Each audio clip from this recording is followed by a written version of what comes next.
Bem-vindos e bem-vindas então a este webinar em que vamos tratar a forma de dinamizarmos as nossas formações, as nossas sessões e eventualmente as nossas aulas, no caso de estar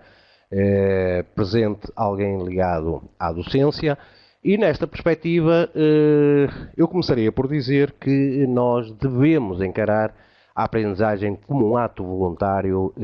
por parte de uma qualquer pessoa, portanto, por parte de um indivíduo, de forma mais ou menos consciente. Ou seja, importa colocarmos em prática formas de facilitar essa mesma aprendizagem. É assim que,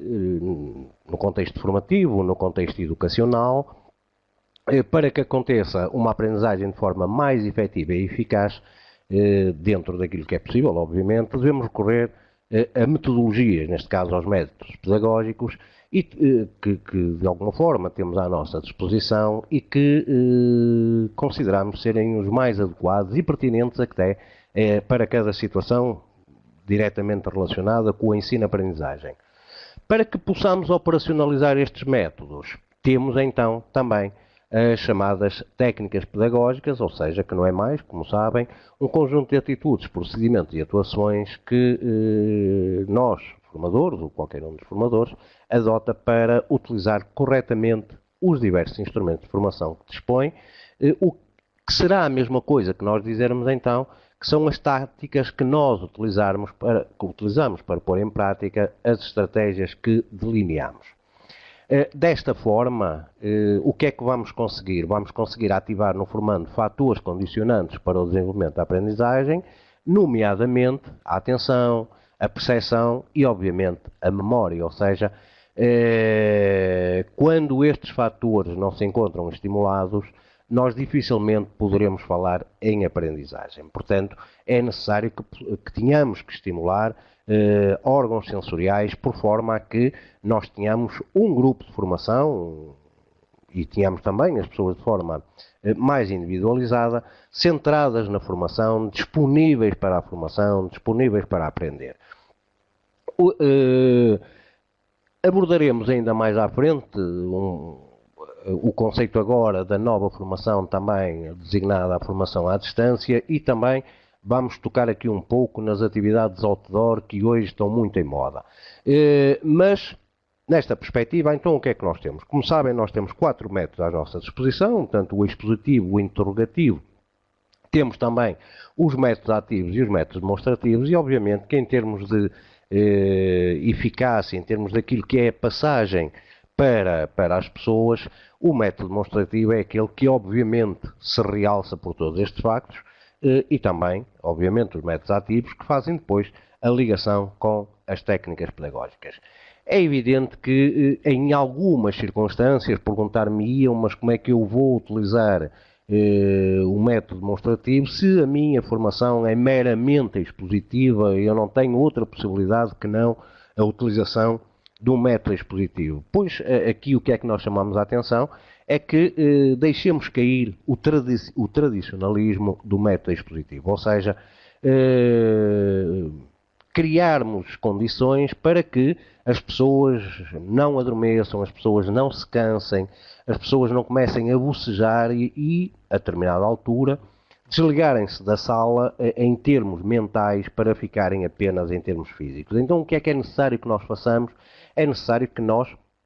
façamos alguma progressão neste método, que nós tenhamos este método mais evoluído, ou seja, considerarmos que nesta situação de metodologia expositiva nós possamos fazer acompanhar com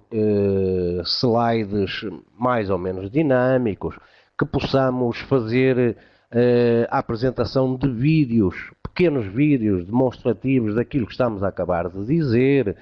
portanto, ou seja, criar aqui algum dinamismo, interrogando as pessoas a determinado momento sobre a forma como não estão a receber a mensagem. Como sabem, o método demonstrativo é muito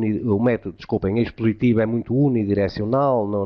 não leva a uma participação ativa dos elementos da informação e, ainda que seja o mais criticado, como todos nós sabemos, também é o único que é indispensável em qualquer contexto formativo. mas a verdade é que nós podemos torná-lo mais dinâmico a partir do momento em que fazemos introduções que vão retirar-lhe todo o cariz que ele tinha enquanto método do passado, vamos chamar assim, aquele método em que obrigava as pessoas a estarem com demasiada atenção, portanto, a única situação que nós tínhamos era as pessoas presentes na sala, quase com o intuito de memorizar e escrever muito à pressa aquilo que estava a ser dito, eventualmente com uma relação visual com uma ou outra projeção, mas de qualquer das maneiras estávamos sempre a falar de um método que é muito pouco cativante. E, portanto, é necessário que esta metodologia seja alterada e que esta metodologia passe a ser um pouco mais dinâmica. Obviamente que, como eu vos disse, há situações em que a formação exclusivamente se centra nesta metodologia, mas é necessário que ela possa e deva ser alterada com a introdução de alguns recursos que nos vão permitir dinamizar um pouco mais esta metodologia. O método demonstrativo, obviamente, que é aquele que produz maior eficácia em termos de formação, porque é um método que já obriga aqui a um envolvimento de mais órgãos sensoriais, portanto, o ver, o fazer e o ouvir vão permitir uma retenção em termos memoriais de cerca de 90%, portanto, o que é muito bom em termos de memória futura. Não ficamos naquela situação de eu vi fazer, mas antes na situação de eu sei fazer, e portanto o eu sei fazer permite-me na realidade realizar uma determinada ação, eu diria isenta de erros, porque se eu fiz eu já sei, e portanto é diferente daquela aprendizagem por mera observação, em que a pessoa vê fazer, mas depois há sempre um pormenor que nos escapou e que, na realidade, quando partimos para a sua realização, ele vai aparecer ali como uma forma de nos impedir da realização total e cabal daquilo que estamos a fazer. Depois o método interrogativo, que não deverá ter a finalidade avaliativa, mas antes a forma como nós poderemos verificar da progressão das aprendizagens sem qualquer tipo de caráter avaliativo. Portanto, isto contraria também um pouco aquilo que vem sendo uso no ensino tradicional, em que normalmente se fazem revisões da matéria, mas que há ali já quase presente um cariz avaliativo. Na formação não é isto que se pretende e não é isto que se deve fazer, e também no sistema educativo não é isto que se deve fazer. Nós devemos perceber, através dos métodos interrogativos, como é que as pessoas estão a evoluir em termos de formação, para que também possamos nós próprios colocar aqui um ponto de reinício, se quiserem, muitas vezes de alguma situação que pode estar na nossa perspectiva já passada e bem passada, mas na perspectiva do grupo ela não foi tão assimilada quanto poderia ou deveria ter sido, e portanto permite-nos reformular aqui determinadas situações. A par disto, como eu vos disse então, nós temos as nossas técnicas, e as nossas técnicas, no fim de contas, é o quê? É a lógica de aplicação prática dos conteúdos. Portanto, é aqui que nós, na realidade, vamos fazer com que as pessoas se envolvam mais na sua própria formação. Nós temos várias técnicas pedagógicas, desde os estudos de caso, aos jogos pedagógicos, ao brainstorming, ao role-playing, ao trabalho do grupo, às próprias simulações, e é importante que em formação nós tenhamos um espaço muito aberto a esta dinamização. Fazer com que os grupos hajam e interajam. Fazer com que as pessoas, como eu vos disse logo de início, se apropriem da própria formação. Ou seja, eles sejam autores também da sua própria aprendizagem. E mais do que nós estarmos a transmitir conteúdos, é fazê-los perceber os conteúdos. Portanto, utilizar aqui técnicas que nos permitam, de alguma forma, eles perceberem ainda melhor o que é que foi passado em termos de conteúdos. Poderemos, eventualmente, utilizar aqui duas formas passa a redundância, de utilização. Ou seja, eventualmente utilizarmos uma técnica pedagógica e com o resultado obtido poder-nos catapultar para aquilo que é a parte teórica da formação e, portanto, fazer-os perceber que o que realizaram na prática, agora vamos verificar em termos teóricos o que é que na realidade estivemos a fazer, ou então utilizar a parte teórica e depois, em termos práticos, demonstrarmos o que é que na realidade a teórica nos quis dizer, o que é que nós conseguimos obter a partir da realização prática daquilo que estivemos a fazer. Por outro lado, e como sabem, as técnicas dinamizam e desenvolvem os grupos aos 3 níveis de saber. O saber saber, o saber estar e o saber fazer. E é nesta perspectiva também que nós devemos enquadrar as condições das aprendizagens. Ou seja, a aprendizagem não deve centrar-se apenas nos conteúdos, apenas na aquisição de competências no campo teórico. Nós devemos preparar as pessoas para relações, para a sua vida do cotidiano também. E, portanto, quando nós exercitamos as nossas formações, quando nós utilizamos técnicas que permitem dividir o grupo em subgrupos e permite que os grupos interajam entre si, nós estamos a fazer com que as pessoas, por um lado, aprendam a pensar, por outro, aprendam a refletir sobre o pensamento dos outros elementos, por outro, saibam trabalhar em equipa para congregar esforços para que depois nos possam apresentar um resultado final e, portanto, nesta perspectiva, nós estamos aqui a trabalhar várias vertentes. É o trabalho em grupo, é o saber ser ou estar na relação com o outro e é, obviamente, também o saber fazer. E, portanto, mais do que termos as nossas formações centradas na teoria, nós devemos dinamizá-las o mais possível para o campo técnico, para o campo mais prático, de forma a que eles possam ser mais envolvidos, de forma a que eles possam, obviamente, aceitar com melhor motivação a própria formação. Os estudos de caso, por exemplo, são exemplos interessantes em que as pessoas buscam, através da investigação, portanto, aprendem também muitas vezes aqui algo sobre a investigação, procuram aqui obter resultados, quer para lacunas, quer para desfazamentos em torno da temática que nós lhes proporcionamos. Os jogos pedagógicos, que muitas vezes se utiliza com crianças e com adultos, nas crianças com mais dificuldade da percepção da teoria e em adultos mais em EFAs também com alguma dificuldade na percepção da teoria, os jogos pedagógicos, quer através de puzzles, quer através da criatividade que pode estar em cada um de nós, que leva a que as pessoas compreendam de forma melhor aquilo que nós temos para lhes transmitir, muitas vezes até substituindo a própria teórica, ou seja, utilizar um jogo pedagógico e chegar ao fim, fazer com que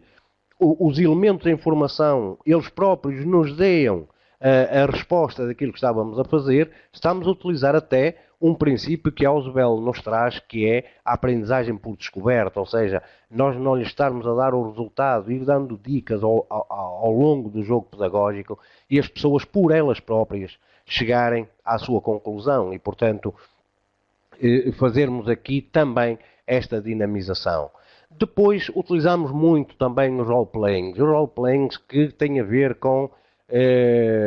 a utilização de papéis e, portanto, em que as pessoas muitas vezes, e em alguns tipos de formação, nomeadamente quando falamos em formações em igualdade, para que se possa perceber o que é ou o que são as questões da discriminação, fazer com que as pessoas incorporem esses papéis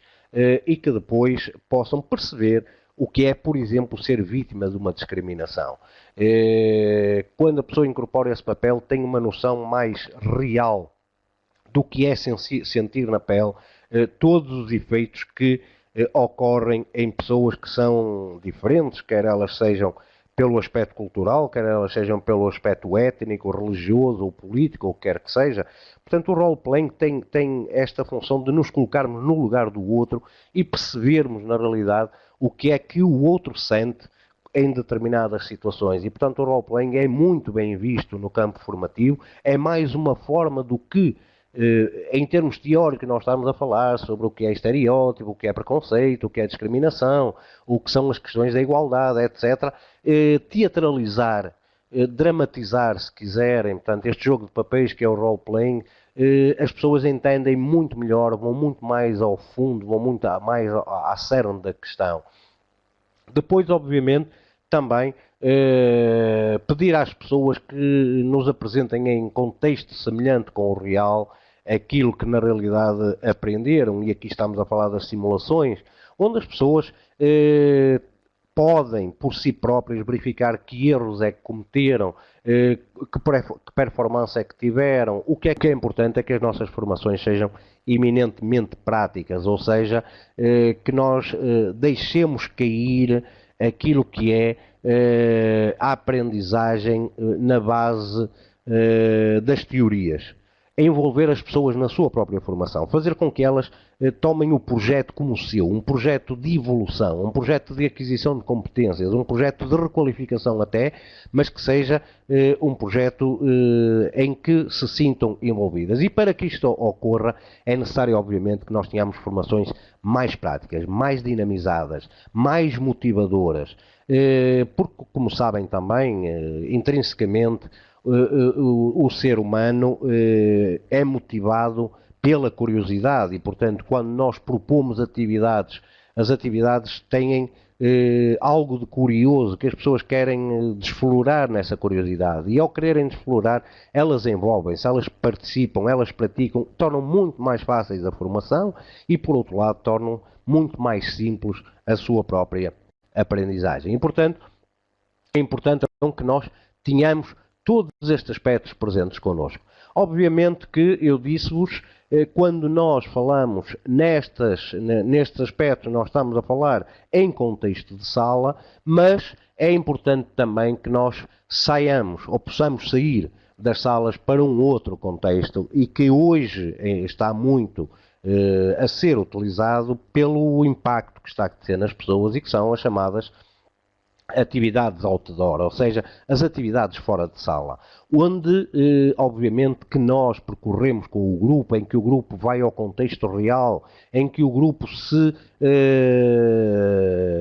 percebe muito melhor em termos de desenvolvimento grupal, percebe muito melhor em interação e em entreajuda. É evidente que este tipo de atividades comporta desafios para os formadores, comporta, mas é necessário que nós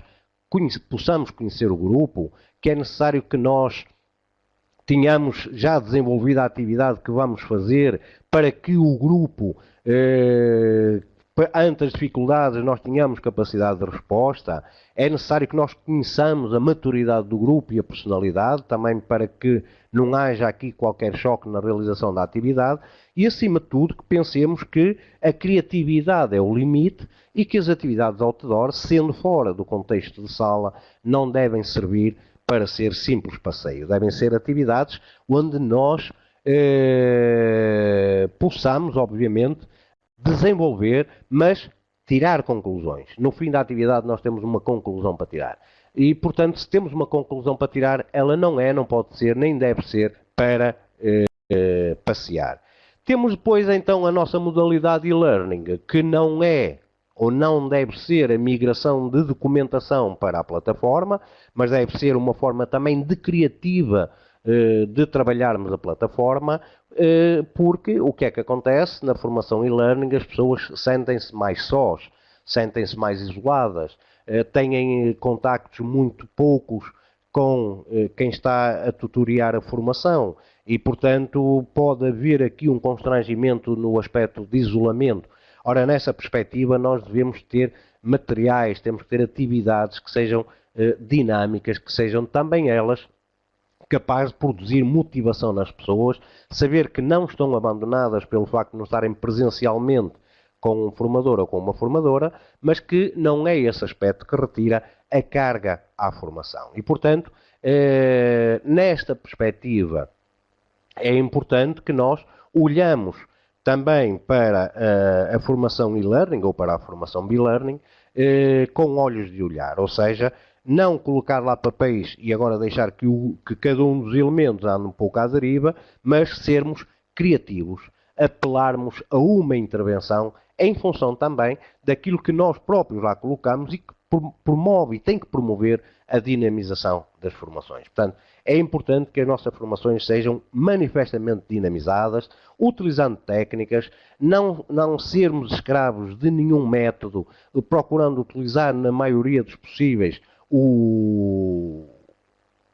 mais que um método, cruzarmos mais que um método, até mesmo dentro da própria sessão, não só na própria formação, mas na própria sessão.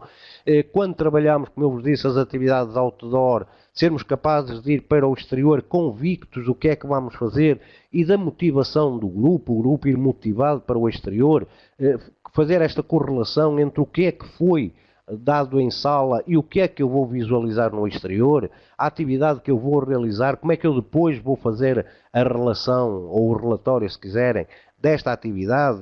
que me vai permitir ter tido este contacto em contexto real e agora sim eu estar na posse de uma visualização em contexto real com mais a teoria que dei e, portanto, poder conjugar um aspecto com o outro e também, como eu vos disse, então, este aspecto e-learning que é manifestamente importante. Nesta perspectiva, obviamente que há cursos para que isto ocorra, nomeadamente o curso da Formação Pedagógica Inicial de Formadores, onde se abordam estas temáticas e outras de forma muito mais profunda e que prepara, obviamente, agora pelo novo CCP, que é diferente do ESCAP, que preparam formadores e formadoras para novos desafios, para uma formação mais completa, portanto, eu não digo que o CAP fosse uma má formação, não é isto, esta está mais completa, está mais aberta, até porque se trabalha a PNL, trabalham-se as atividades outdoor, trabalha-se um projeto de intervenção que não se trabalhava no ESCAP e, portanto, há aqui uma maior panóplia de aquisição de conhecimentos que nos permitem ficar na posse de maiores competências para realizarmos quer a atividade de formação, quer, no caso, não ser a atividade de formação que queremos desenvolver, mas pelo menos para ficarmos mais preparados em termos daquilo que é a aprendizagem. É este o desafio que também vos lanço quase a terminar, é que para que possamos trabalhar de uma forma muito mais profunda toda a temática que aqui foi trabalhada e todas as outras, como a comunicação, como a planificação, como as próprias simulações, apelar-vos que, se eventualmente não têm, pelo menos que possam também vir connosco fazer o curso da Formação Pedagógica Inicial de Formadores, que obviamente vos vai, sem dúvida, incutir-vos maiores competências para o desenvolvimento das várias atividades. Da minha parte é só, eu passo agora então ao meu colega, o Dr. Frederico, na perspectiva obviamente de poder abrir-se aqui então um espaço de debate ou de questões que queiram colocar para que eu possa desta forma também poder-vos responder.